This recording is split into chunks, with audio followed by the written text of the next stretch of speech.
Okay, I'll link Neral's thing below, but I'm gonna start doing what he's suggesting.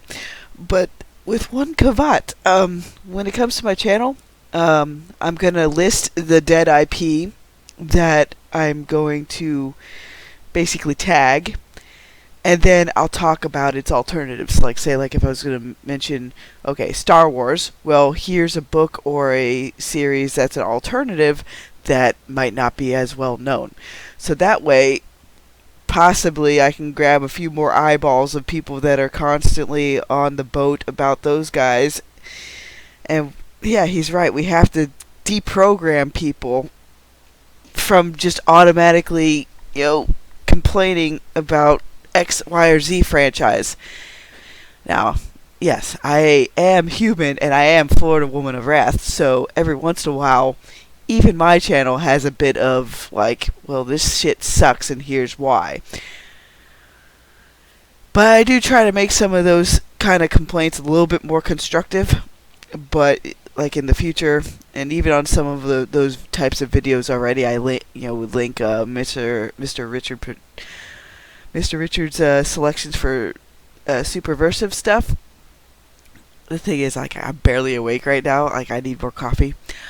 But to carry on for this new point, so instead of Superman, Justice League, DC Comics, Marvel Comics, today I'm going to tell people, get new Olympus Saga, because it will give you all those comic book tropes you're looking for.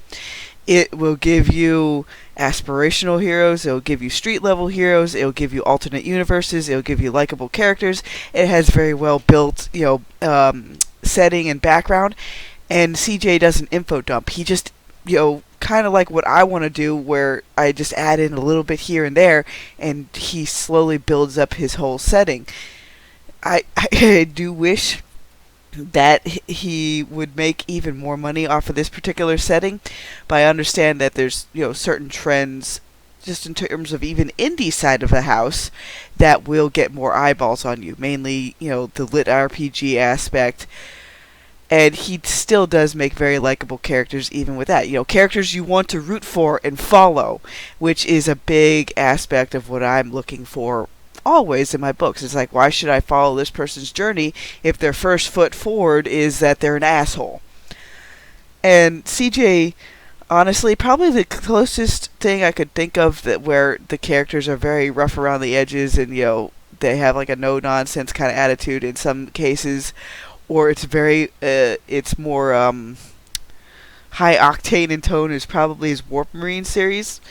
But that's also, he's taken a few pages from like those big 90s action movie kind of set pieces where it's like, it's a man's man, baby. That sort of thing. So, yeah, if you do love even military sci-fi, I'd say give even Warp Marines a gander. But to get back with New Olympus Saga, I just like little things of how he tackles alternate history, how their internet developed. I mean, and it's only done through a couple of lines here and there of his characters interacting with stuff in that world, which is the reason why, she got teleported to this alternate place. Like, she was originally from pretty much our Earth, and there's a certain thing in her background where it's not like that might spoil some of the story, but one of her parents is from this alternate Earth, hooked up with her mom, and then taken back.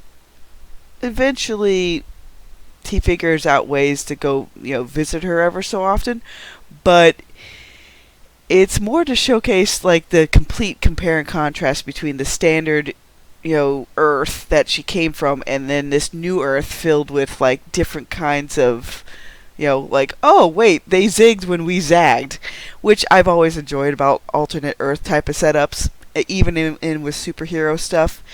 And CJ does take a more golden age aspect from that, where they did pop up around World War I, World War II era. And I also do like the fact that he has the bigger kind of cosmic angle that comes in with like the multiverse, and I've always just been a sucker for that. It's like, how does the mirror version of a multiverse work and what kind of changes even happened there. That's always been the fun aspect for comics for me, is like when you just completely go off on another direction and then have one set of characters encounter another set of characters, each with a clashing Earth, which that angle also made me interested in even the Fringe at one point with the different mirror Earths. So it's always been a trope I've found fun, even going all the way back to Sliders, which again, shows like Sliders nowadays are probably considered more campy or maybe even have attained a little bit of cult status. But I find I remember a lot more older shows than anything that's recent. Like even when went through thread that Mr. Robert put up, if I remember correctly, saying like, what have you watched in like the last 5 years? And then I listed Interstellar, and I'm like, oh wait, he's right. That is from 7+ years ago. So even in just like the past almost 10 years, there's only been like maybe 1 or 2 movies that have blipped on my radar to where it's like, oh, okay, I'm interested in this. Just proves how much that Hollywood and basic Deadstream stuff, it doesn't appeal to me whatsoever anymore. But yeah, I just want to be on the mission of helping out more indies, if all possible. It may continue just to get 10 to 15 views, maybe on the outside 20 to 25, because BitChute does happen to get a little bit more traction, even though I have less subscribers over there. But then again, I don't think BitChute is really like throttling me in some ways, so there is that.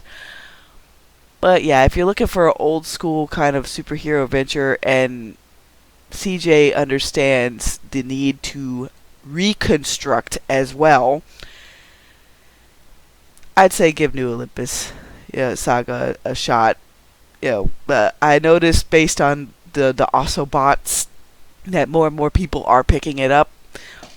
I just want to keep building that springboard. So there you have it, people. Whether you're a Dead IP 1 fan or Dead IP 2 fan, I think you'll find something good within CJ's works. See you later, everybody.